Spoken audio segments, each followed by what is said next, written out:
नमस्ते dear students. मैं राहुल हंस चौधरी स्वागत करता हूं आप सभी का यूट्यूब पीटी एजुकेशन के यूट्यूब चैनल पे।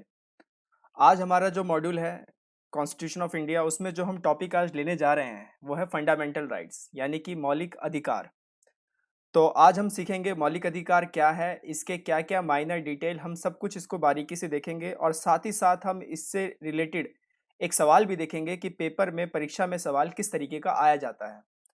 तो आई होप आप लोग सीखने को तैयार हैं, जानने को तैयार हैं मौलिक अधिकारों के बारे में मेरे साथ पीटी एजुकेशन पे। इससे पहले हम शुरू करें, मैं चाहूंगा कि आप सभी से आप एक बार कमेंट थ्रेड में लिखें करके दिखाएंगे। Right. So let's move ahead, आगे बढ़ते हैं और देखते हैं आज हम अपने मौलिक अधिकारों को।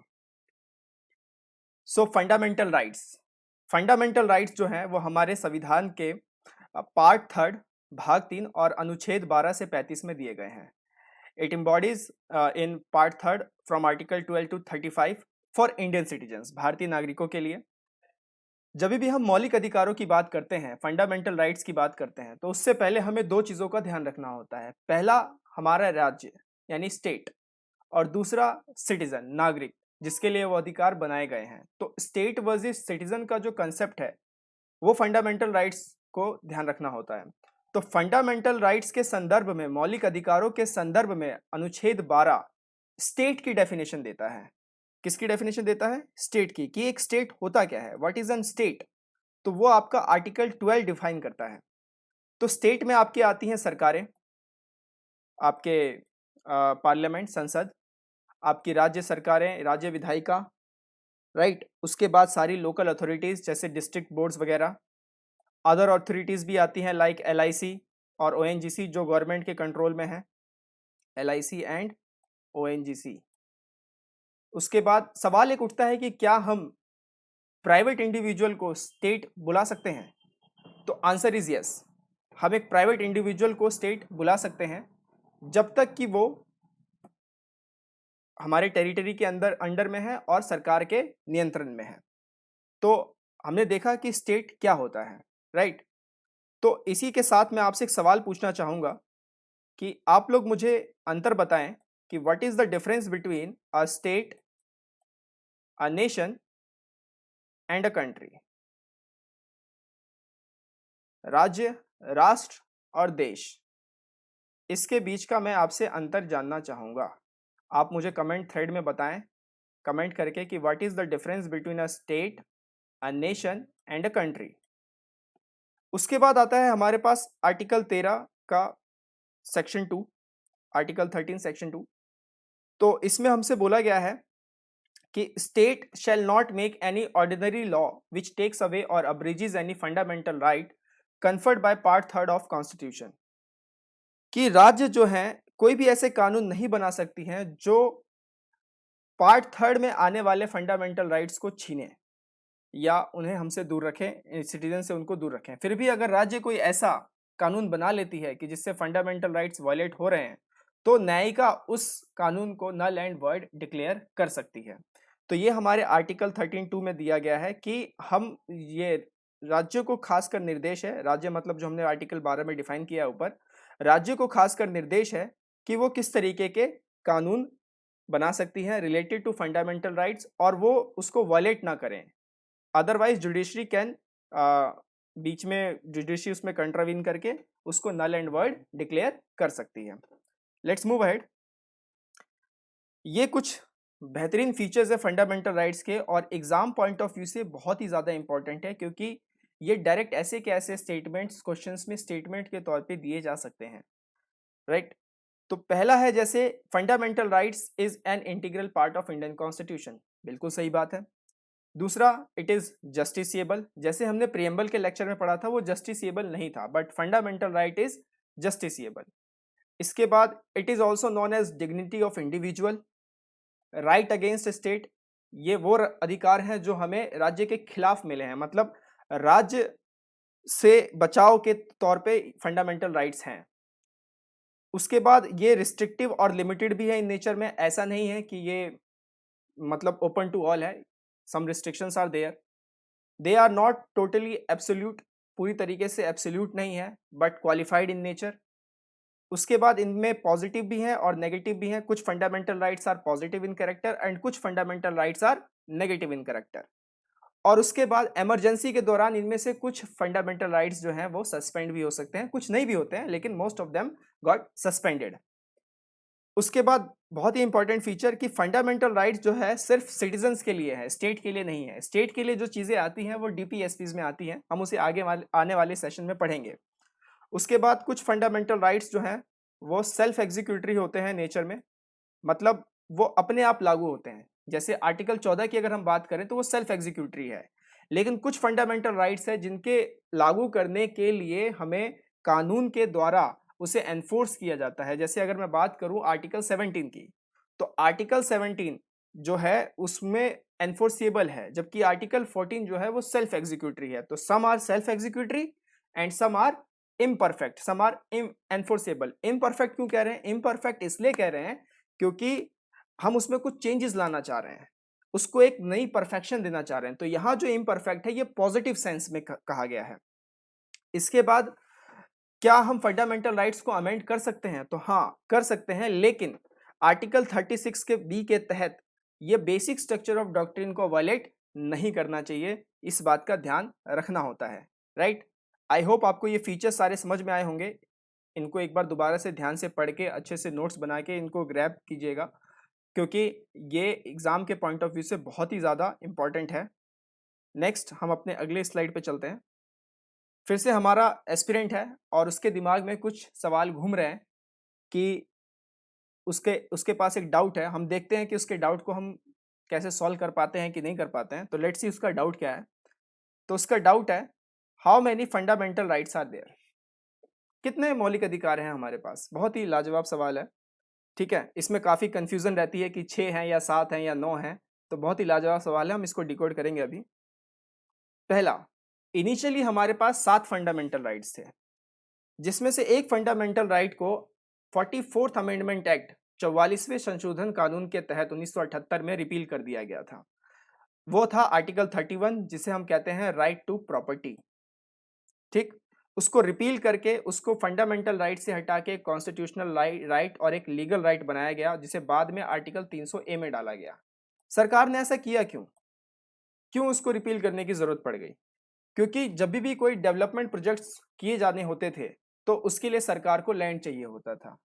और वो लैंड जो था, जैसे ही सरकार कोई लैंड अपने हिस्से में लेती थी, अपने पास लेती थी, तो लोग उस पे फंडामेंटल राइट था, तो लोग पहुंच जाते थे सुप्रीम कोर्ट, और जिस वजह से डेवलपमेंट प्रोजेक्ट्स हो नहीं पाते थे। तो इस वजह से ये सोचा गया कि इसको हटाया जाए फंडामेंटल राइट से, और फाइनली 44th अमेंडमेंट एक्ट 1978 में इसको रिपील करके फंडामेंटल राइट से लीगल राइट में कन्वर्ट किया गया। एक चीज गौर कीजिएगा कि it is not 42nd amendment act, it is 44th amendment act. ये कंफ्यूजन हमेशा रहती है। Right to property article 31 got repealed by 44th amendment act 1978। आगे चलते हैं। नेक्स्ट हमारे पास है 6 फंडामेंटल राइट्स हैं बेसिकली। इन 6 की ग्रुपिंग्स की हुई है हमने यहाँ पे। आर्टिकल 14 से 18 जो कि समानता के अधिकार को बताता है। उसके बाद आर्टिकल 19 से 22 राइट टू फ्रीडम। उसके बाद आर्टिकल 23 और 24 राइट अगेंस्ट एक्सप्लॉयटेशन, शोषण के विरुद्ध अधिकार। उसके बाद आर्टिकल 25 से 28 right to freedom of religion. ठीक, article 29-30 cultural and educational rights. उसके बाद article 32 right to constitutional remedies. तो ये कुछ 6 फंडामेंटल राइट्स हैं। तो अगर सवाल पेपर में आता है how many fundamental rights are there, तो we are going to say 6 fundamental rights are there. Right, आगे चलते हैं। अब बात करते हैं आर्टिकल 14 की। आर्टिकल 14 जो राइट टू इक्वलिटी है, समानता का अधिकार, इसमें दो कंसेप्ट हैं। पहला है ईबीएल। ईबीएल क्या है? Equality before law. दूसरा है EPL, equal protection of law. अब जो इसमें ईबीएल है, इक्वलिटी बिफोर द लॉ, मतलब कि no one is about the law, कानून के ऊपर कोई नहीं है। तो ये जो है नेगेटिव इन कैरेक्टर है, और ये वेरी सिमिलर है रूल ऑफ लॉ से। India follow rule of law, हम सब जानते हैं भारत जो है वो रूल ऑफ लॉ फॉलो करता है। तो आप मुझे किसी एक ऐसे देश का नाम बताइए जो रूल बाय लॉ फॉलो करता है। Give me the name of that country who follow the rule by law. We follow rule of law. तो ये जो रूल ऑफ लॉ है वो इसके एनालॉगस है, इसके समानांतर है, और ये नेगेटिव है। नेगेटिव क्यों है? क्योंकि कानून के समक्ष सभी बराबर हैं, लेकिन कुछ ऐसे सर्कमस्टांसेस हैं, कुछ ऐसे सिचुएशंस हैं जिसको ध्यान में रखते हुए कुछ लोगों को रूल ऑफ जो इक्वलिटी है उससे ऊपर का दर्जा दिया गया है। लाइक प्रेसिडेंट और गवर्नर को कुछ ऐसे एक्सरसाइजिंग पावर्स दिए गए हैं for the interest of the citizen. तो उसको ध्यान में रखते हुए यहाँ पे इसे नेगेटिव इन कैरेक्टर बोला गया है, क्योंकि ये पूरी तरीके से लागू नहीं है। बिकॉज आर्टिकल 361 के तहत president and governors are immune to some powers, some extra powers, right. उसके बाद आता है equal protection of law. Equal protection of जो लॉ है ये पॉजिटिव इन कैरेक्टर है। क्यों क्यों पॉजिटिव इन कैरेक्टर है? क्योंकि स्टेट क्या करता है, सभी पर्सन्स को स्पेशल ट्रीटमेंट देकर उनके बीच में एक इक्वलिटी रिस्टोर करने की कोशिश करता है। जैसे फॉर एग्जांपल, अगर कोई कोर्ट में केस गया है और एक कोई बहुत ही अमीर बंदा है और एक कोई गरीब बंदा है, तो कोर्ट उसको मदद करती है ताकि इक्वलिटी रिस्टोर्ड रहे और वो अपना केस भी लड़ सके सही तरीके से। So this is the concept of right to equality. दो कॉन्सेप्ट हमने इसमें पढ़े, पहला इक्वलिटी बिफोर लॉ, दूसरा इक्वल प्रोटेक्शन ऑफ लॉ।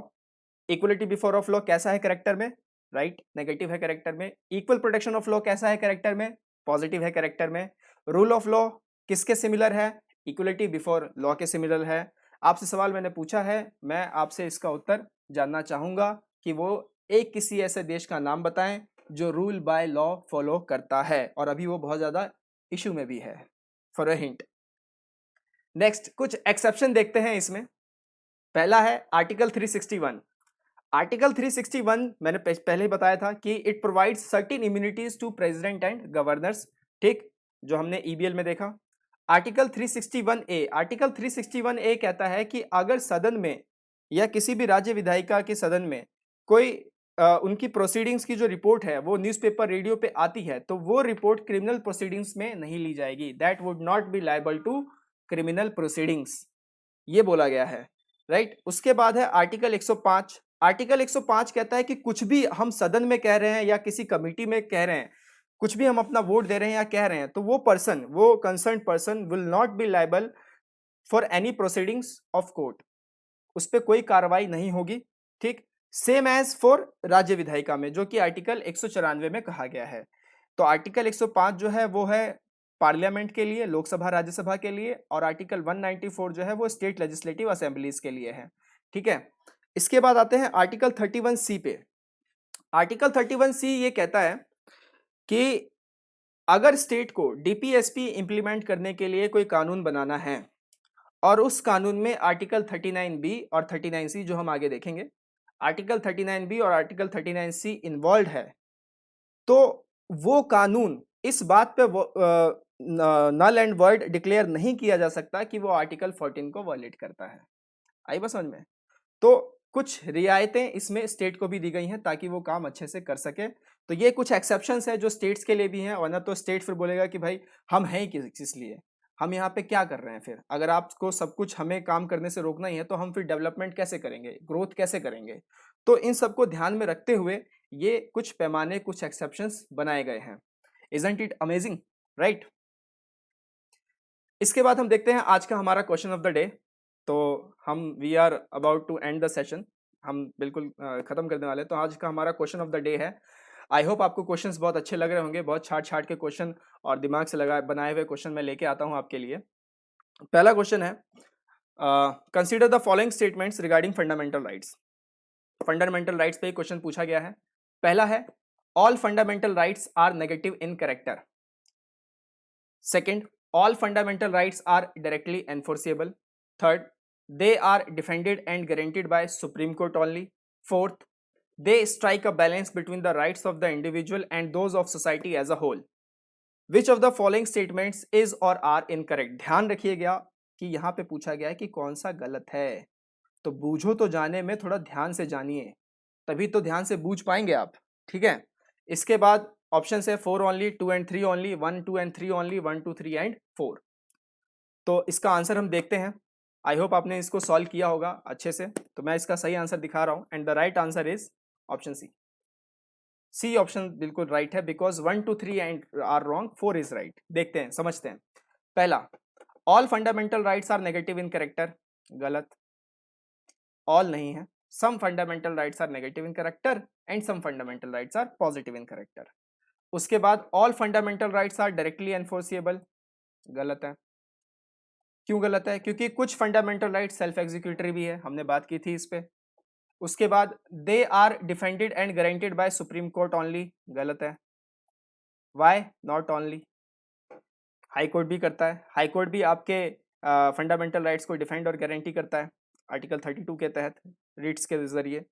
उसके बाद they strike a balance between the rights of the individual and those of society as a whole. तो बिल्कुल सही जवाब है कि फंडामेंटल राइट्स जो है एक तरीके का बैलेंस प्रोवाइड करता है इंडिविजुअल के लिए और सोसाइटी एज अ होल के लिए। तो ये तो बिल्कुल सही है। तो हमारा ऑप्शन हो जाएगा 1 2 3 आर रॉन्ग, तो आंसर इज सी, क्योंकि हमें गलत बताना था। Here are some PT resources for you, आप इनका बेहतरीन तरीके से लाभ उठाएं और हमें बताएं। हम आपसे कुछ सवाल सुनना चाहेंगे। आई होप आपको सेशन अच्छा लगा होगा, आपको मज़ा आया होगा इस सेशन में। मैं एक बार फिर से सारी स्लाइड्स आपको दिखा देता हूं ताकि एक क्विक रिवीजन, क्विक रिकैप हो जाए आपके लिए। तो हमने फंडामेंटल राइट्स पे बात की, हमने देखा आर्टिकल 12 स्टेट क्या है, आर्टिकल 13(2) देखा, उसके बाद कुछ इसके फीचर्स देखे, उसके बाद हमारे एस्पिरेंट के डाउट को हमने सॉल्व किया, उसके बाद हमने आर्टिकल 14 में राइट टू इक्वलिटी पे हमने बात की कि इसमें क्या पॉजिटिव क्या नेगेटिव है, एग्जाम पर्सपेक्टिव से बहुत इंपॉर्टेंट चीज़। उसके बाद हमने इसके कुछ एक्सेप्शंस देखे और फिर उसके बाद हमारा बूझो तो जाने, राइट। आई होप आपको मज़ा आया हो।